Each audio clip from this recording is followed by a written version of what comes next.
제가 설교를 이렇게 많이 할 줄 모르고 양복을 한 벌만 갖고 나왔는데 단벌 신사가 돼버렸네요. 이 주중예배 공간 광고를 해가지고 다 거기에 생각이 묶여 있으실 것 같아요. 근데 제가 올 초에 집회를 하면서 여러분들에게 여러분만의 시편 23편을 썼으면 좋겠다 말씀드렸죠. 잘 쓰고 계십니까? 네. 이번에 또 그 기회가 생긴 거예요. 그렇죠? 저는 헌금 내라는 걸 너무 캐주얼하게 얘기하는 교회에서 신앙생활을 해가지고 뭐 헌금 내라는 거에 그렇게 부담이 없어요. 저희는 그냥 뭐 단위가 보통 100만 불, 200만 불 뭐 이렇게 되니까. 근데 우리 원로 목사님이 그 얘기를 너무 편하게 하시는 이유는 자기를 위한 게 전혀 아니라고 하는 것 때문이에요. 여러분들 위한 거고 또 하나님을 위한 거고. 그래서 목사님은 늘 생각이 굉장히 간단하셨거든요. 100만 불이 필요하다 그러면 한 사람이 10,000불씩이면 100명이면 되지 않냐? 늘 이러셨어요. 뭐 1억 5천 뭐 1인당 150만 원씩 100명이면 되는 돈이더라고. 뭐 누군가에게는 한 달 월급일 수 있지만 또 하나님에게서 계산해 보면 또 그게 그렇게 어려운 것도 아닌 거예요. 저는 20년 전에 텍사스에서 담임 목회를 할 때에 건축을 했습니다. 그때 100만 불 들인 이 건물을 지었었거든요. 근데 저희 성도들은 다 유학생들이에요. 그러니까 유학생들 한 달 월급이 얼마냐면 1,200불, 1,500불. 그러니까 11조가 120불, 150불. 그러니까 그 돈을 받는 사람들이 100만 불짜리 건축을 한다는 건 정말로 쉬운 일이 아니죠. 근데 이게 건축을 할 때 어느 정도는 론이 나오니까 또 건물은 짓는데 건물을 들어가면 건물만 지어놓는 게 아니잖아요. 뭐 음향도 있어야죠, 조명도 있어야죠, 의자도 있어야죠, 교육부 시설도 있어요, 주방도 있어요. 다 그건 캐시예요. 그래서 이걸 어떻게 해야 되나 그러고 있을 때 하나님이 감동을 주시는 거예요. 모세가 광야에서 성막을 지을 때 애굽에서 가지고 나온 거를 다 내라고. 그때 차고 넘쳤잖아요. 그만 가져오라고. 근데 제가 어떤 감동이 왔냐면 모든 필요한 집기들이 있잖아요. 뭐 의자 하나가 뭐 50불, 책상 하나가 100불 뭐 이러면 그걸 다 적었어요. 그걸 다 적고 우리 성도님들 중에 내가 의자 하나라도 책상 하나라도 하기 원하는 분들은 거기에 다 사인업을 하라 그랬거든요. 그때 제일 돈이 많이 들어가는 게 아이들 놀이터 짓는 게 10,000불, 또 뭐 음향 시스템이 10,000불, 뭐 이런 몇 개가 있었거든요. 그리고 제가 저희 리더십들하고 그 얘기를 하고 리스트를 만들자 그랬더니 우리 집사님들이 목사님 그렇게 해도 이거 안 채워집니다. 지금 우리가 캐시가 정확하게 다 아무리 줄여도 한 75,000불 필요한데 건축 헌금도 하는데 이거 쓰는 거 안 나옵니다 그러더라고요. 그래서 그건 집사님 믿음이고 나는 말씀에 순종한다고. 그래서 하자 그러고 제가 예배 드리고 난 후에 그 리스트에 사인업을 하라 그랬어요. 그때 어떤 일이 일어났을까요? 남의 교회라 별 관심이 없으시죠? 놀이터를 짓는데 내가 헌금하겠다는 사람만 3사람이 나왔어요. 그분들이 돈이 있는 분들이 아니에요. 어떤 분은 내가 매달 1,000불씩 10달을 내겠습니다. 뭐 어떤 사람은 차를 사려고 모아놨던 돈을 10,000불을 내고, 어떤 자매는 결혼하려고 결혼 비용 모아놨던 거를 10,000불을 내고, 그러면서 우리는 75,000불이 필요했는데 캐시로 12만 불이 들어왔어요. 그날 우리 집사님들, 재직들이 전부 회개를 했습니다. 자기들 생각에 이분들의 형편에서는 불가능하다, 어렵다 생각을 했는데 그들 마음 안에는 하나님에 대한, 하나님의 교회에 대한 사랑이 있고 그것을 하나님 앞에 드리고자 하는 마음이 있더라고요. 저희 교회가 그 일을 겪으면서 오히려 믿음이 한 단계 점프업이 됐고 또 그 일을 겪으면서 우리가 못할 일이 없다라는 굉장한 자신감이 생겼습니다. 그리고 우리는 그 일 이후에 하나님께서 정말 동서남북 사방에서 믿지 않는 자들을 보내주시는 은혜를 경험했어요. 그래서 저희는 유학생 교회라 1년 학위를 마치면 석사, 박사 과정을 마치면 다 떠나거든요. 직장을 구해서. 2006년도 한 해에 100명이 떠났습니다. 여러분 교회 인원만큼 떠난 거예요. 애들까지 다 해서. 근데 저희는 그때 100명이 늘었어요. 무슨 말인지 아세요?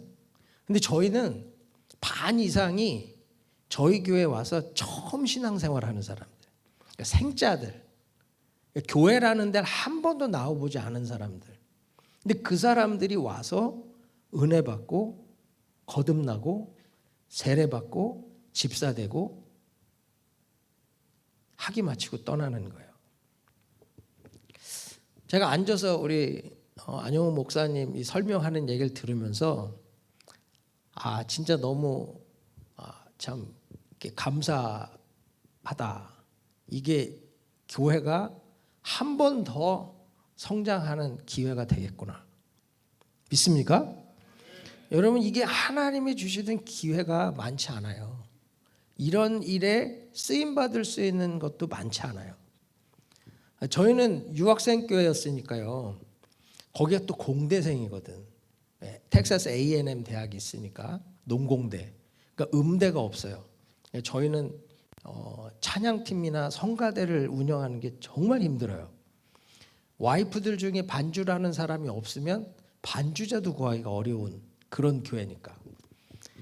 근데 감사하게 그런 이제 연대 작곡가 출신의 와이프도 있고 성악가도 있고 이러다가 어느 한순간에 딱 그게 없는 거예요. 그래서 집사님 한 분이 누군가는 이걸 맡아야 되는데 할 사람이 없어. 이제 기도하다가 우리 집사님 한 분이 어려서부터 성가대에서 자란 뿌리 깊은 이 성가대 그 기초가 아주 튼튼한 분이 있어요. 그래서 제가 그분을 불렀어요. 집사님, 한번 성가대 지휘를 해보지 않겠냐. 그랬더니 목사님 왜 그러세요? 그러더라고. 저에게 왜 이런 시련을 주십니까? 그래서 제가 얘기했습니다. 집사님 잘 생각해봐. 만약에 집사님이 한국으로 이제 돌아가면 한국에서 성가대 지휘할 기회가 있을까? 아니 없죠. 그치, 없지. 예? 당연히 없지. 그런데 우리 교회니까 할 수 있는 은혜 아니야? 아니 목사님 그건 맞는데요. 제가 그걸 어떻게 해요? 악보를 읽을 수만 있어도 할 수 있다. 네, 그랬어요. 그러면서 제가 뭐라 그랬냐면 집사님 영적인 번지 점퍼가 한번 돼보라고. 이 기회는 다시 안 오는 기회야. 내가 피해갈 수도 있고 붙잡을 수도 있고 내가 이걸 통해서 은혜를 누릴 수도 있고 내가 이걸 피해서 그냥 편안한 길을 택할 수도 있다. 그러나 나는 집사님이 영적 번지 점퍼가 됐으면 좋겠다고. 목사님 하루만 시간을 달래. 하루면 돼? 아니 3일만 주시죠. 뭐 이러더라고. 근데 그 다음날 연락이 왔어요. 하겠습니다. 순종하겠습니다. 그리고 성가대를요 얼마나 잘 인도했는지 몰라요. 지금 이제 한국의 모 대학 교수로 지금 사역하고 있는데 그분이 뭐 성가대 지휘할 일이 있겠어요? 그때에 자기에게 올 수 있는 유일한 기회를 누리는 거예요. 여러분 성전 건축이라고 하는 것도 기회가 많이 안 오거든요. 저는 대학생 때도 성전 건축을 했고 미국에 갔더니 또 건축을 하고 텍사스 갔더니 또 하더라고.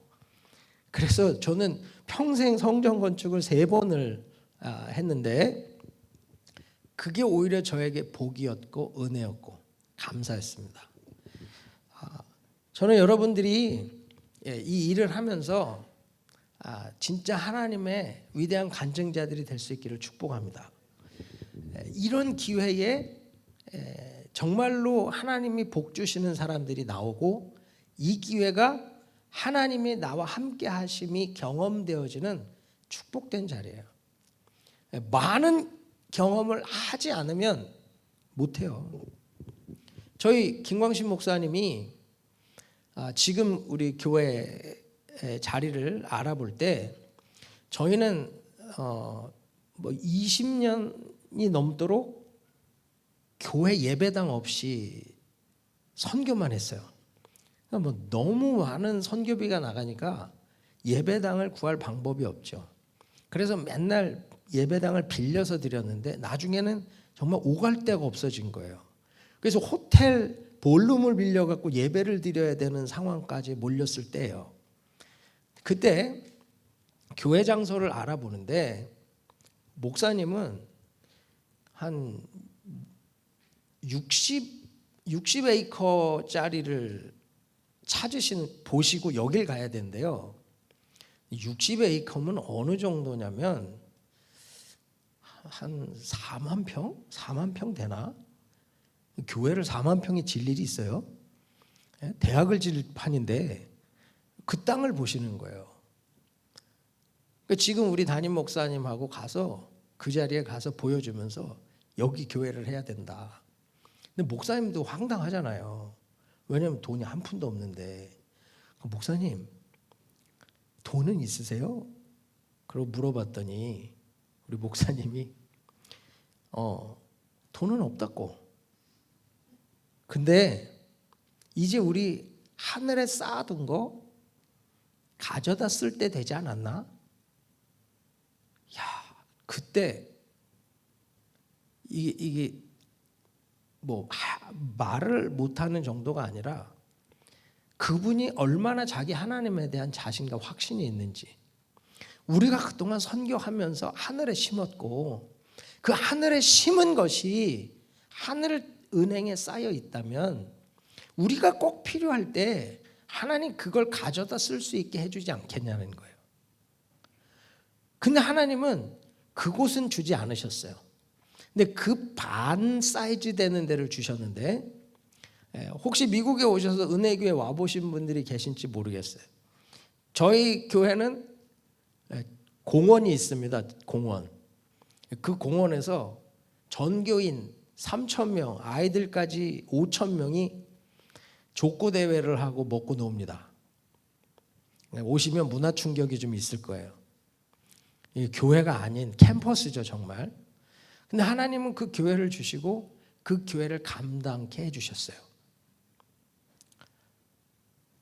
우리는 돈이 있어서 한 것이 아니고 믿음으로 했고 순종함으로 했는데 하나님은 그 일을 감당하도록 사람들을 복 주셔서 그 사람들로 그 일을 이루게 하시더라고요. 여러분이 이 교회와 함께 그 은혜를 경험하시기를 축복합니다. 우리 부모님 세대에 정말로 그 하나님의 교회에 섬기고 수고하고 은혜와 복을 누렸던 것이 자녀들 세대로 이어져 가야 되거든요.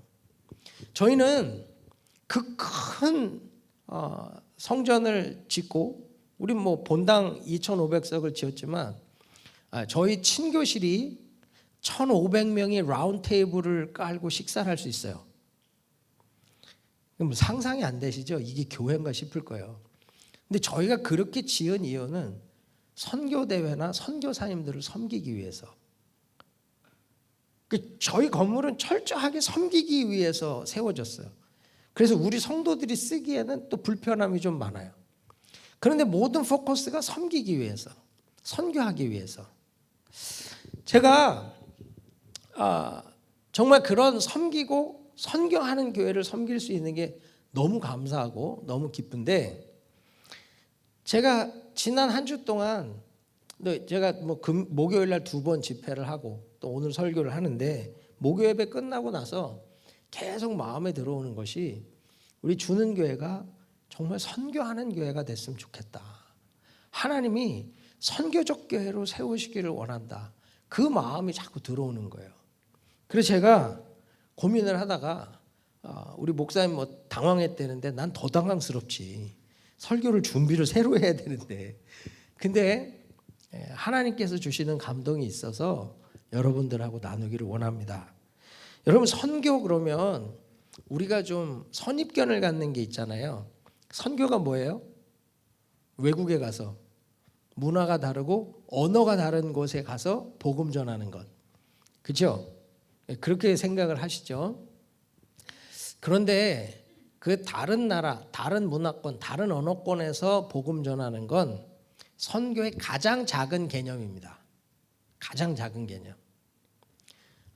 제가 플러신학교를 다닐 때 전 세계 60개국에서 선교학을 배우러 왔었어요. 선교는 세계에서 최고로 좋은 학교였으니까.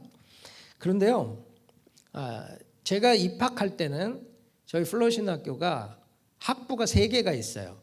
School of Theology, 신학부, School of Psychology, 심리학부, School of World Mission, 선교학부. 이 3개가 있었는데 제가 졸업을 하고 난 후에 2004년인가에 저희 그 학부 이름이 바뀌었습니다.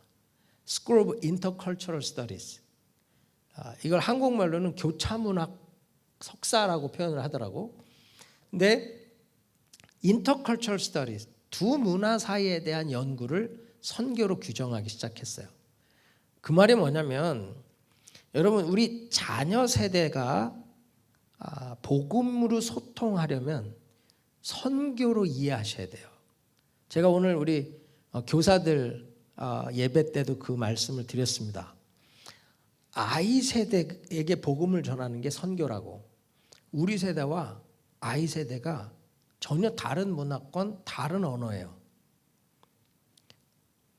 우리 집사님 한 분이 자기 집에 외계인이 하나 산대요.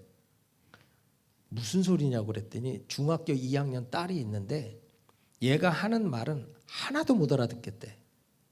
외계인이래, 외계인. 그리고 딸한테 외계인이 뭐예요? 그랬더니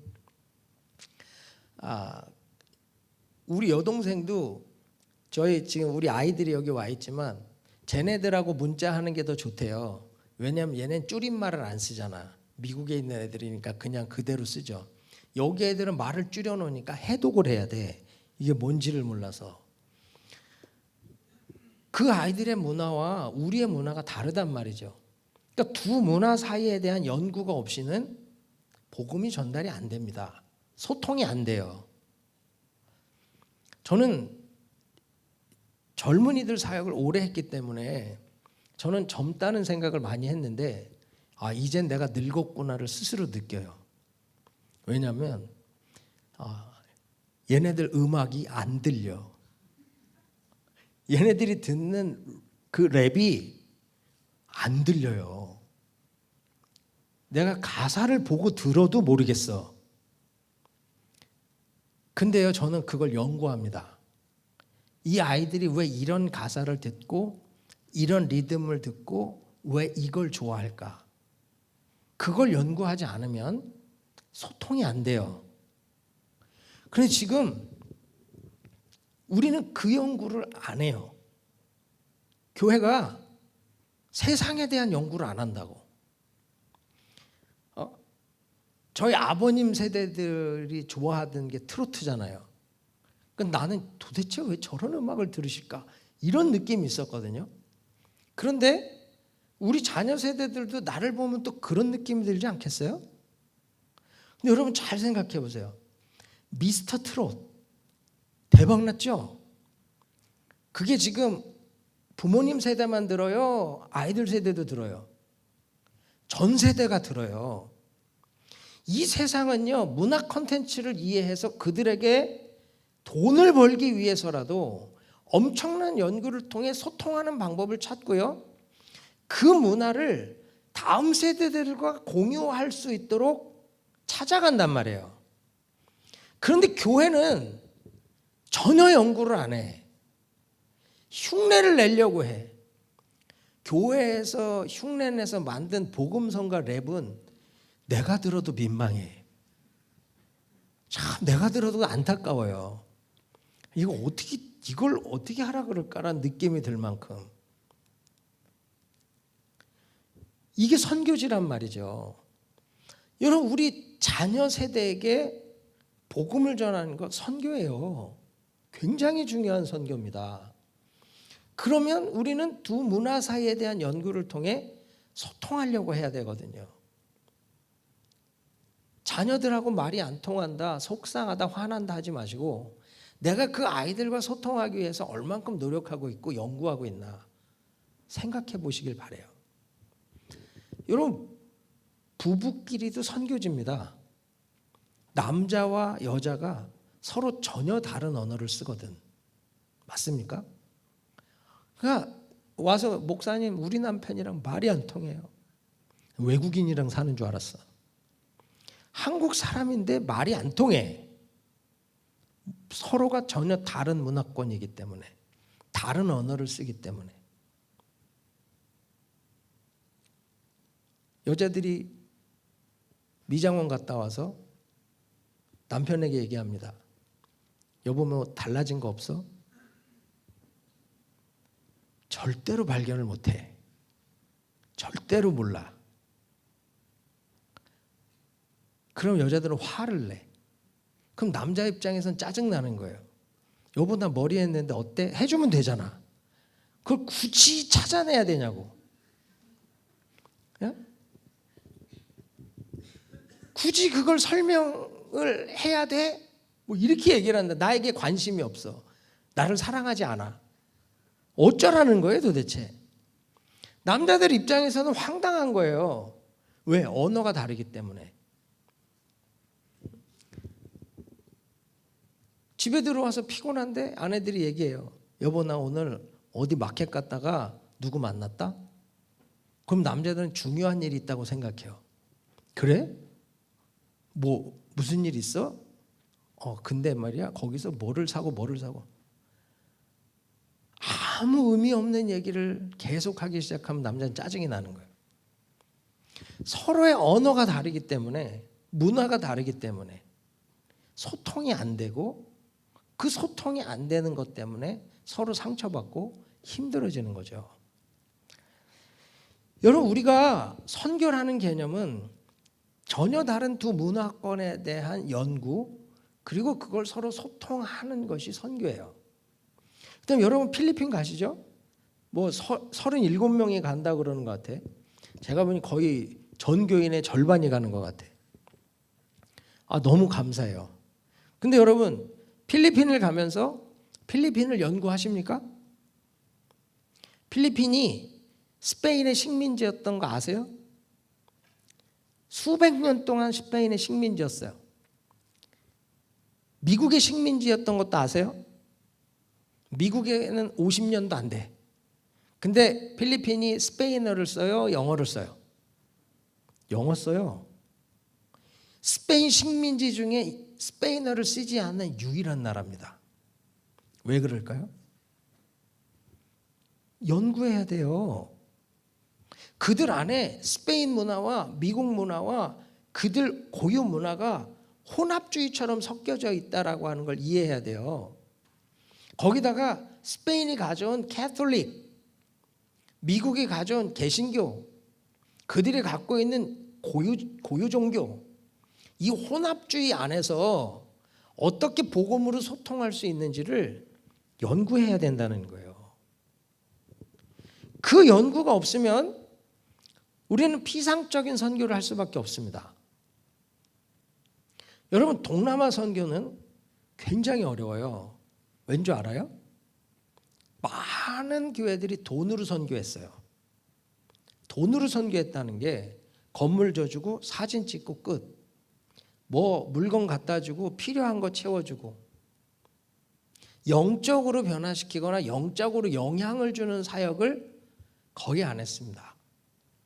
그러다 보니까 여러분 동남아시아 가죠? 가면 많이 모여요. 그리고 막 좋아해. 그런데 실질적으로 한꺼풀 벗기고 들어가면 복음으로 변화되는 일이 아니라 놀러 오고 뭐 받으러 오고 뭔가의 필요를 채우러 오는 거예요. 저희도 그런 실수를 많이 겪었습니다. 우리는 복음으로 그들을 변화시키는 거에 목숨을 걸어요. 그러니까 저희는 뭐 건물 져주는 사역, 뭐 보수해주는 사역, 구제 사역 이런 거는 많이 안 합니다. 저희는 가서 어떻게든 구원받게 하고 어떻게든 성령 받게 하고 어떻게든 변화되게 하는 사역을 하는데, 저희가 그레이스 인카운터라고 하는 사역을 베트남에 갖고 들어가서 베트남의 교회들에게 영적인 사역을 했어요. 복음을 전하고 그들이 주말 수양회를 통해 성령 위케인드로 성령 받고 거듭나게 하는 사역들을 했어요. 많은 사람이 회심을 하고 변화가 되고. 그런데 5기가 끝났는데 목회자가 와서 얘기하는 거예요. 6기 준비할 때 돈 달래. 우리 돈 안 준다. 당신들 알지 않냐. 우리가 하는 건 이런 사역들을 여러분이 배워서 여러분 교회에서 이걸 통해 복음 사역을 할 수 있도록 섬기기 원하는 거다. 그랬더니 아니 저쪽 단체는 주는데 왜 GMI는 안 주냐. 아니 우리는 지금 당신들에게 이 영성 훈련을 해주고 이걸 통해 교회가 교회되는 거를 도와주고 있지 않냐. 그랬더니 알았다고. 그럼 갚버렸어요. 3년을 그 수고를 했는데 빈손 들고 쓴 거예요. 공산주의의 그 교회들과 리더들이 선교팀을 바라보는 관점이 무엇인지를 우리가 더 정확히 이해를 못한 거예요. 공산당에 의해서 움직여지는 교회와 리더들을 우린 조금 더 깊이 파악을 못한 거예요. 그러다 보니까 선교가 은혜 받은 사람도 있고 그 은혜를 사모하는 사람도 있지만 리더십들이 그걸 막아버리니까 더 이상 진행하기가 어려운 거예요. 그러므로 여러분, 우리가 정말 선교를 한다고 하면 이제는 전문성이 필요합니다. 이제는 조금 더 연구가 필요한 거예요. 예전에 초기 선교를 하듯이 faith mission, 이 믿음으로 선교한다라고 하는 시대가 이제 점점 뒤로 가고 있고요. 이제는 전문성을 가지고 전략을 가지고 그 준비 속에서 하나님의 일하심을 보는 그 시대로 가고 있어요. 그러므로 여러분이 선교가 무엇인지에 대해서 더 정확히 이해하시고 그 선교적 사명을 감당하기 위해서 더 헌신할 때 더 풍성한 열매를 맺는 은혜가 있을 줄 믿습니다. 그럼 선교는 3가지 관점이 있어요. 첫 번째는 전통적인 관점, 전통적인 견해. 그냥 한 단어로 복음화예요. 예수 믿고 구원받고 교회 세우고 제자화하는 거. 그게 전통적 관점에서의 선교예요. 여러분 이 선교, 영어로 미션, 이 미션이라는 단어는 라틴어 미토, 미시오, 보내다라는 데서 나와요. 근데 이게 1800년대에 그 예수회 아나시오 신부가 선교지로 신부들을 파송할 때 목숨을 걸어야 되는 환경으로 보내면서 군사작전에 필요한 것 같은 군사 용어인 미션이라는 단어를 들여와서 쓰기 시작한 거예요. 여러분 미션이라는 영화에 보면 피리를 불고 있을 때 원주민들이 활과 창을 들고 몰려오잖아요. 그러니까 그들이 초창기 선교를 할 때는 목숨을 걸어야 되는 일이야. 군사작전과 같이 정말 미션을 수행해야 되는 작전을, 임무를 목숨 걸고 해야 되는 일이 이 하나님의 일이었어요.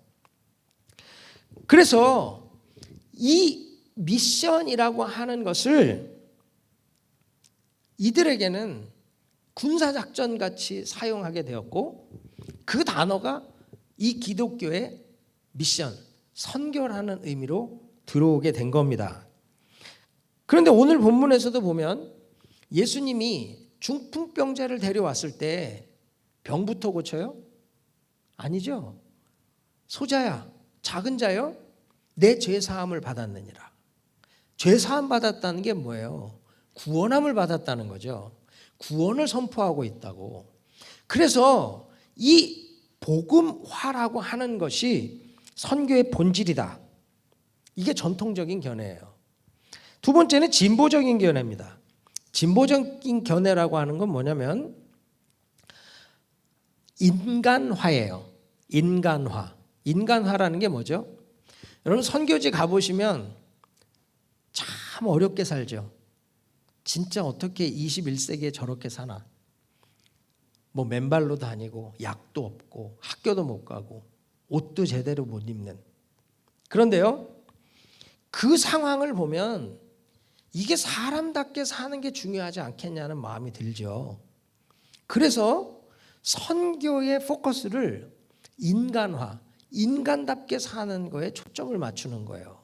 이게 진보적 견해예요. 그래서 그 에큐메니컬 진영에서는 인간화에 포커스를 맞추거든요. 오늘 예수님도 11절에 얘기하잖아요. 일어나 내 상을 가지고 집으로 가라. 중풍병자의 병을 고쳐서 그들로 자기 스스로 삶을 살아갈 수 있도록, 인간답게 살아갈 수 있도록 병을 고쳐주잖아요. 그러니까 예수님은 죄사함의 이 복음에 대한 것과 또 병 고침을 통한 인간화의 과정까지를 다 하셨어요. 그러니까 이건 필요하다는 거죠. 그런데 문제는 뭐냐면 이 에큐메니컬 진영에서 이 1968년도 웁살라 총회 때 아예 선교는 복음화가 아니라 인간화다. 그러니까 선교의 목표 자체가 인간화라고 규정을 해버렸어요. 그러다 보니까 이 복음주의 진영에서 볼 때는 사람답게 사는 것도 중요하고 저들이 아프지 않고 또 더러운 물을 먹지 않고 배고프지 않게 사는 것도 중요하지만 그게 복음으로 말미암는 구원을 넘어설 수는 없다는 거죠. 저도 마찬가지로 인간화가 필요하지만 복음화를 넘어설 수는 없습니다.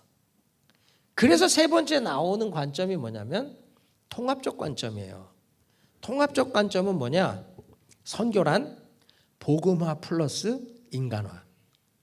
제가 공부했던 플러신 학교의 도널드 맥가브란이라는 교수가 이거에 대해서 자세히 설명을 하는데, 여러분 우리에게 중요한 건 복음이에요. 구원받게 하는 거예요. 그 다음은 그들이 사람답게 살 수 있도록 스스로 일어서서 정말 하나님이 창조하신 목적에 따라 살 수 있도록 돕는 거예요. 이게 선교입니다. 복음화와 인간화. 근데 여러분, 미션이라는 단어를 직역을 하면 뭐가 되죠? 임무, 작전, 그렇죠? 근데 우리는 그걸 선교라고 번역을 했어요. 그러면 선교라는 단어의 뜻이 뭐예요? 이걸 고민을 안 해보더라고. 이게 단어를 정확히 규정해야 다음이 풀리거든요. 이 선은 베풀선이에요. 교는 가르칠 교. 그러니까 베풀고 가르치는 것이 미션이다라는 거예요. 우리 초기 기독교에 하얗고 눈 파란 사람들이 왔어요.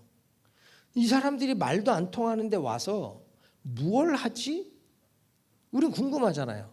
그러니까 지켜보는데 이 사람들이 보니까 먹을 걸 주고 약을 주고 책을 줘요. 병원을 짓고 아픈 사람 고쳐주고 학교를 짓고 공부를 가르쳐주네. 아, 이 사람들은 선을 베풀러 왔구나. 우리에게 정말 좋은 일을 하러 왔구나. 그렇게 이해를 한 거예요. 그래서 그들에게 먹을 걸 받으러 갔더니 음식을 주기 전에 꼭 뭘 자꾸 가르쳐. 예수를 가르치고 십자가와 부활을 가르치네.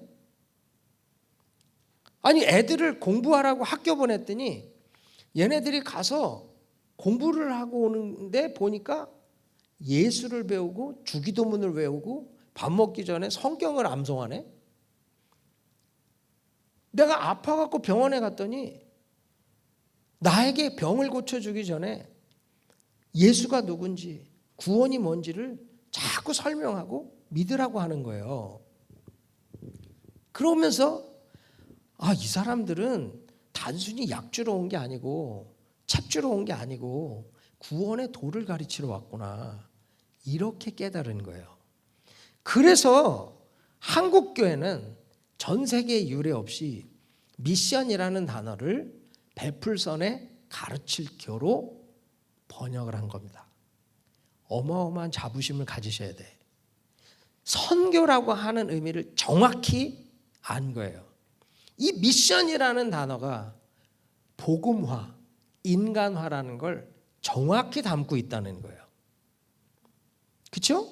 선을 베푸는 게 인간화잖아요. 도를 가르치는 게 복음화고. 우리 한국교회는요, 초기 기독교 선교사들의 그 삶을 통해 정확한 선교의 의미를 배웠고 그 의미대로 변화됐고 지금의 한국교회를 세울 수 있었던 거예요. 그 말은 저와 여러분이 가서 선교지에서 해야 되는 사역도 똑같다는 겁니다. 우린 가서 그들에게 선을 베풀어야 돼요. 그러나 그게 목적이 아니고 그 다음 복음화, 그들이 그리스도인이 되고 그들이 하나님의 사람이 되고 그들이 또한 우리처럼 선교적 교회가 돼서 누군가에게로 복음을 전하는 그 사명을 감당하는 단계로 나아갈 수 있게 해줘야 된다는 거죠. 이게 선교라는 겁니다. 이해가 되세요? 여러분, 많은 교회들이 선교에 대한 정의를 정확히 내리지 못하기 때문에, 선교에 대한 의미를 정확히 파악하지 못하기 때문에 가서 어려우니까 도와주고 집 고쳐주고 병 고쳐주고 그걸로 다 했다고 생각하고 오는 거예요.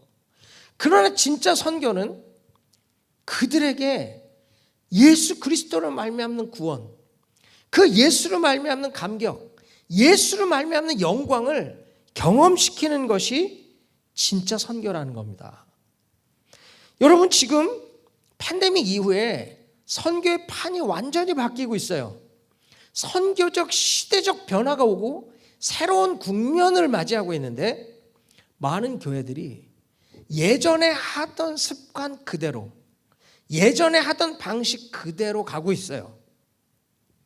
소통이 안 되고 변화를 못 만들어냅니다. 오늘 본문 보면 중풍병자를 내 친구가 데려오죠. 예수께 나가길 원하는데 갈 수 있어요, 없어요? 못 가잖아요. 그랬더니 포기해요? 아니에요. 어떻게 하죠? 지붕 뚫어. 생각해봐요. 이거 미친 사람 아니에요? 예수님이 집안에서 말씀을 전하고 있는데 지금 이런 상황, 제가 말씀 전하고 여러분이 있는데 지붕이 뚫렸어. 누가 침대를 달아내려. 여러분 어떨 것 같아? 이런 황당한 일이 어디 있어요? 근데 여러분, 주님은 그걸 뭐라고 표현하죠? 믿음이라고 표현해. 믿음. 지금 시대가요, 사고의 전환을 가져와야 되는 시대, 패러다임 시프트가 와야 되는 시대예요. 문은 하나만 있으면 됩니까?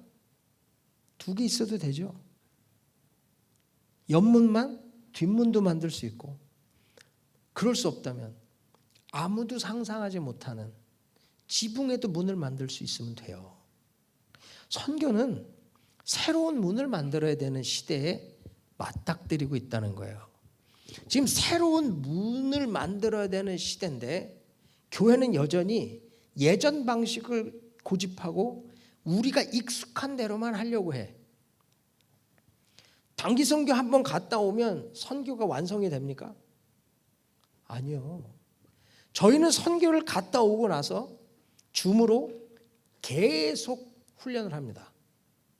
계속 말씀 훈련을 해. 팀멤버 훈련을 하고.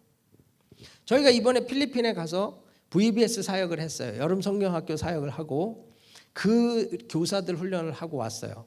그럼 이제 내년에 갈 때까지 우리는 아무것도 안 하나요? 대부분이 그렇죠. 근데 저희는요, 패러다임 시프트를 가지고, 발상의 전환을 가지고 새로운 시도를 할 겁니다.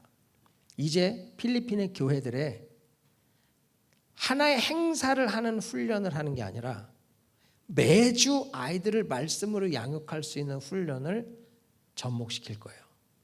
그래서 이제 어와나라는 프로그램을 필리핀 우리 교회들에게 연결을 시키려고 그래요. 그 사람들이 그게 어떻게 가능하죠? 저희 교회가 금요일 날 7시 반부터 저녁 7시 반부터 어와나를 합니다. 그러면 필리핀은 아침 10시 반이에요. 그렇죠? 토요일 날 10시 반. 그 시간에 아이들을 모으고 우리가 진행하는 프로그램을 온라인으로 실제 보게 할 거예요. 우리는 금요일 저녁, 거긴 토요일 아침. 그러려면 뭐가 필요해요? 어와나 교사들이 필요하죠. 그 교사 훈련을 이제 미국에서 온라인으로 줌으로 진행을 할 거예요. 그러면 교사 교육이 끝나고 난 후에 9월, 10월부터는 어와나를 시작할 수 있어요. 매주 아이들이 말씀 안에 훈련받고 양육될 수 있는 거예요. 그럼 내년 여름엔 우리 팀들이 와서 교회별로 어와나가 잘 진행되고 있는지를 확인해 줄 겁니다. 이해가 되십니까? 우리는 선교를 하나 이벤트로 끝내는 게 아니라 선교를 프로그램이 아니라 프로세스로 접목을 하는 거예요. 그래서 교회가 하나의 이벤트를 잘 할 수 있는 수준이 아니라 하나의 프로그램을 잘 진행해 줄 수 있는 프로세스를 만들고 그들을 훈련함으로 필리핀 교회가 필리핀 선교를 감당하도록 하나씩 단계별로 발전시켜 가는 거예요. 여러분, 선교는 절대 프로그램일 수가 없거든요. 제자를 만드는 건 이벤트가 아니에요. 프로세스라는 거예요. 그 한 사람이 교회의 기둥 같은 일꾼이 되기 위해서 그가 거듭남의 체험과 함께 말씀의 훈련과 섬김의 훈련과 사역의 훈련까지 프로세스가 이어져야 돼요. 그 일을 구체적으로 해낼 때 교회가 교회의 사명을 감당할 수 있는 겁니다. 저희가 이슬람권 사역을 해요. 여러분, 이슬람 문화는 배교는 죽음이에요. 배교는 죽음. 내가 다른 종교로 회심을 한다? 죽음이에요. 그러니까 두 사람만 있어도 전도를 못해요. 누가 고발을 할지 모르니까. 그런 상황에 한 사람을 만나서 복음 전한다는 게 정말 어려워요. 근데 바울이 선교를 할 때 늘 어떻게 하냐면 회당에 가서 복음을 전하고 하나님을 경외하는 자들을 찾거든요.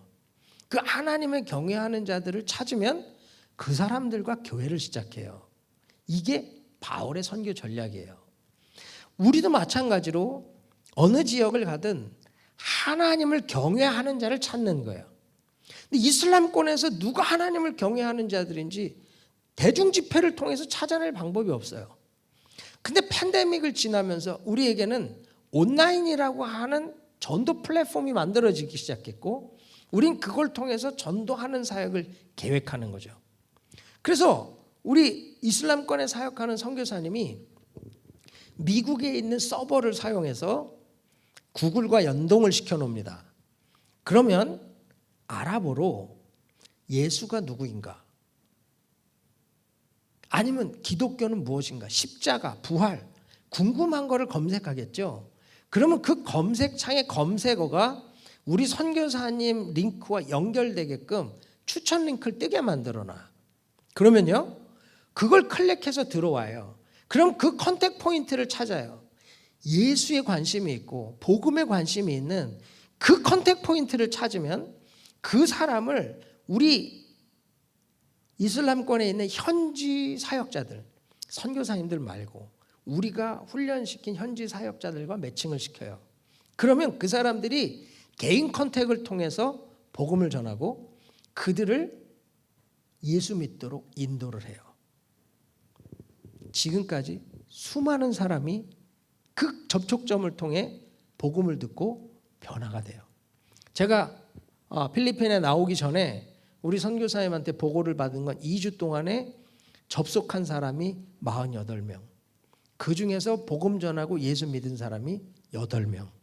현지 사역자에게 연결시켜서 이제 제자 훈련을 하고 우리 지학교회와 연결시켜서 복음을 전하는 일을 이제 계획하는 거예요. 잘 보세요. IP 추적을 당하면 참 힘들어요. 그래서 이게 이슬람권은 아랍어로 예수 뭐 어쩌고 저쩌고 쳐서 링크가 연결이 되면 반드시 IP 추적을 해요. 그래서 6개월, 1년 안에 이게 또 드러나요. 그럼 또 폐쇄해야 돼. 또 다른 플랫폼을 만들고 또 연결을 해야 되고 또 IP 추적 당하면 또 클로즈를 하고 또 열어야 돼. 이번에 우리 집사님들이 IP 추적이 되지 않는 서버를 찾아서 그걸 연결시켰어.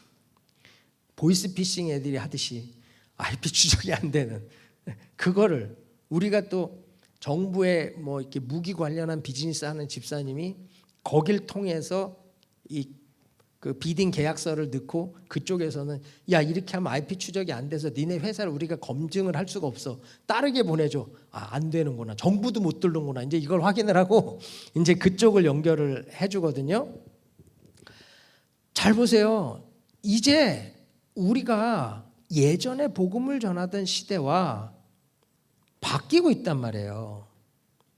그럼 우린 선교의 새 문을 만들고 새 길을 준비해야 되는데 한국은 훨씬 더 아이디어도 많고 훨씬 더 탁월한 사람들이 많아요. 더 많은 이 크리에이티브한 아이디어들이 여러분들 안에서 충분히 쏟아져 나올 수 있는데 문제는 그 시작점을 소개를 못 하더라고. 제가 하나님에게 그 마음이 온 거예요. 주는 교회가 너무 귀한 인력이 많다. 여긴 헌신된 자들도 많고 내가 이들을 통해서 하고 싶은 일들이 있는데 소개해라. 길을 열어라. 그 마음이 오더라고. 올 1월 달에 와갖고는 주중예배당을 도전하고 갔는데 지금은 또 선교에 또 일을 치고 가는데요. 감사하지 않습니까? 여러분 내가 쓰임받을 수 있다는 것보다 복된 건 없어요. 하나님이 사람이 없어서 일을 못해요? 돈이 없어서 일을 못해요? 아니에요. 천지우주가 다 그분에 의해 창조되었고 금도 내 것이 은도 내 것인데 뭐가 아쉬워서 여러분들한테 이거 해라 저거 해라 그러겠어. 하나님은 여러분을 복 주시기 위해서 여러분들을 통해서 영광 받기 위해서 하나님은 주중예배당도 선교에 대한 비전도 계속 도전하시는 거예요.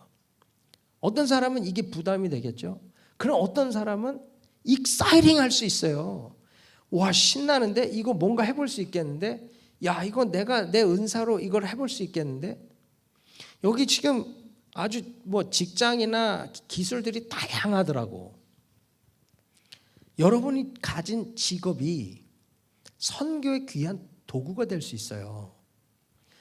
왜냐하면 선교비 여러분 언제까지 지원할 거야? 언제까지 보내줄 거예요?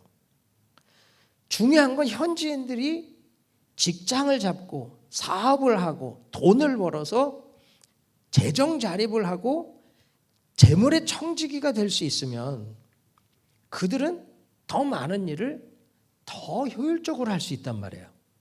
맞습니까? 그러니까 여러분들의 기술을 그들에게 어떻게 가르쳐주고 그들로 재물의 청지기가 될 수 있도록 도울 수 있느냐. 이게 전문인 선교예요. 저는 유럽에 있는 한인교회들을 훈련해서 전문인 선교 훈련을 했었거든요. 여러분들이 이제는 시대가 바뀌었어요. 내가 가진 직업을 가지고도 충분히 선교할 수 있고 요즘은 유튜브로도 배우잖아요. 뭐 모두가 요리사라며 뭐 유 선생님이 가르쳐주면 다 맛있다고. 절대 다 맛있지 않습니다. 신방 갈 때 기도 많이 하고 가야 되는 집도 있어. 정말. 근데요, 내가 줌으로 기술 훈련이 가능해요. 의대도 가능하다니까. 세들백 교회는 루안다에 병원을 지었어요. 의사들이 한 달씩 단기 선교를 들어갑니다. 거기서는 수술이라든지 실제 집도하는 훈련을 해요. 그리고 들어오면 일주일에 2번 루안다 의사들과 줌으로다가 교육을 해요. 같이 진료를 해. 이 사람 어떤 병 같냐? 네가 진단해보라고. 그러면서 여기서 교재를 보내주고 그들로 공부하게 하고 의사의 수준을 높여주니까 단기 선교 1년에 한 달밖에 못 가잖아요. 그러나 그 사람들은 거기서 계속 살면서 할 수 있잖아요. 근데 그들이 복음의 일꾼으로 교회를 세워가면서 선교적 사명을 감당하는 사람으로 선다면 얼마나 이게 놀라운 일을 이루어가는 거냐고요. 이제는요, 저와 여러분 모두가 선교사예요. 하나님은 마지막 끝을 향해서 가는데 끝을 향해 가는 그 끝에 여러분을 쓰기를 원하신다고. 주중 예배당 이제 여러분이 모여 기도할 공간이고요. 선교적 비전을 훈련해야 되는 공간이고요. 그 선교적 비전을 이루기 위해서 그곳에서 하나님의 나라를 꿈꾸는 공간인 줄 믿습니다. 하나님이 그래서 그거를 이렇게 급하게 주셨구나. 제가 그 마음이 들어요. 사랑하는 여러분, 하나님은 여러분 한 사람을 구원하는 데 목적을 두지 않습니다. 하나님은 여러분들을 통해 또 구원받아야 될 누군가가 있기 때문에 여러분을 먼저 구원하신 거예요. 사도 바울이 로마서에서 내가 헬라인이나 유대인이나 야만이나 모두에게 빚진 자라고 얘기해. 바울이 왜 빚진 자라고 얘기해요? 가본 적도 없고 만나본 사람도 없는데 왜 빚진 자라고 하죠? 바울의 구원론이에요. 자기는 구원받을 자격이 없어. 오히려 예수 믿는 자를 핍박하고 잡아 죽이던 사람, 스데반이 죽을 때 옆에 있던 사람, 난 죽어야 돼. 나는 죽어 마땅해. 구원받을 자격이 없어. 근데 하나님이 나를 왜 다메섹에서 만나 주셨죠? 아나니아를 통해서 말씀하시잖아요. 이는 내가 이방과 임금들을 위해 택한 나의 그릇이라. 그렇구나. 난 죽을 수밖에 없는데 이방인들, 임금들을 위해서 나를 구원하신 거구나. 나를 그 사람들에게 복음 전하는 도구로 쓰기 위해서 나를 구원하신 거구나. 그래서 바울은요, 그렇게 미친 듯이 복음을 증거하기 위해 목숨을 아끼지 않고 다녔던 거예요. 사랑하는 여러분, 우리 한 사람을 위해 구원하신 게 아니에요. 나 하나 천국 보내려고 구원하신 게 아니라 나를 통해 구원받아야 될 누군가가 있기 때문에 하나님 나를 구원하시는 거예요. 저는 선교지에 갈 때마다 제가 늘 얘기합니다. 당신들 때문에 내가 구원받았다고. 당신들이 있어서 내가 이 자리에 섰다고. 당신들이 없으면 나는 지옥 가야 되는 사람이라고. 사랑하는 여러분, 빚진 자의 마음이 있으면 안 할 수가 없고요, 안 드릴 수가 없어요. 비행기 타는 거 죽겠습니다. 정말 나도 누가 비즈니스 좀 해주면 좋겠어. 제가 올해 10번째 나온 거예요. 내가 필리핀에서 3시간 20분 오는데 야 3시간 반 4시간이면 난 매일이라도 갔다 오겠다 싶더라고. 한 번 나가면 14시간 17시간 비행기 타려면 죽어요. 17시간 비행기 타고 가서 새벽에 도착하면 그날 오후 5시부터 사역 시작해야 돼. 그런데 그 영혼들을 보면 미칠 것 같아요. 그들이 복음으로 변화되는 걸 보면 안 할 수가 없어. 내가 비행기를 타고 가면서 나 다시는 안 한다. 내가 주님 너무하지 않아요? 17시간 이코노미 앉아서 벌쓰면서 가봐요. 그런데 가서 그들이 복음으로 변화되는 걸 보면 안 할 수가 없는 거예요. 사랑하는 여러분, 여러분 한 사람을 구원하는 것이 그분의 뜻이 아니고 여러분을 통해 구원받아야 될 무수한 사람이 있기 때문에 여러분 먼저 구원하신 거예요. 그 주님을 믿으신다면 우리 주는 교회가 선교를 위해서 기쁘게 드려질 수 있기를 주의 이름으로 축원합니다. 기도하겠습니다. 우리 같이 한번 통성으로 기도하실 때 하나님 정말 우리 주는 교회를 축복하시고 선교적 교회로 서게 주옵소서. 이 마지막 때에 생각의 전환을 통해 하나님의 교회가 주의 영광을 보기 원합니다. 하나님의 교회가 놀라운 일을 이루기를 원합니다. 이제 주중 예배 공간을 주시는 것도 하나님의 나라를 꿈꾸고 세계 복음화, 세계 선교 마무리를 향한 거룩한 기도를 쌓고 계획을 하고 준비하기 위해 주신다고 하는 것을 믿습니다. 하나님이 이루시고 우리를 통해 영광 받아 주시옵소서. 우리 주여 세 번 간절히 부르고 통성으로 기도합니다. 주여 주여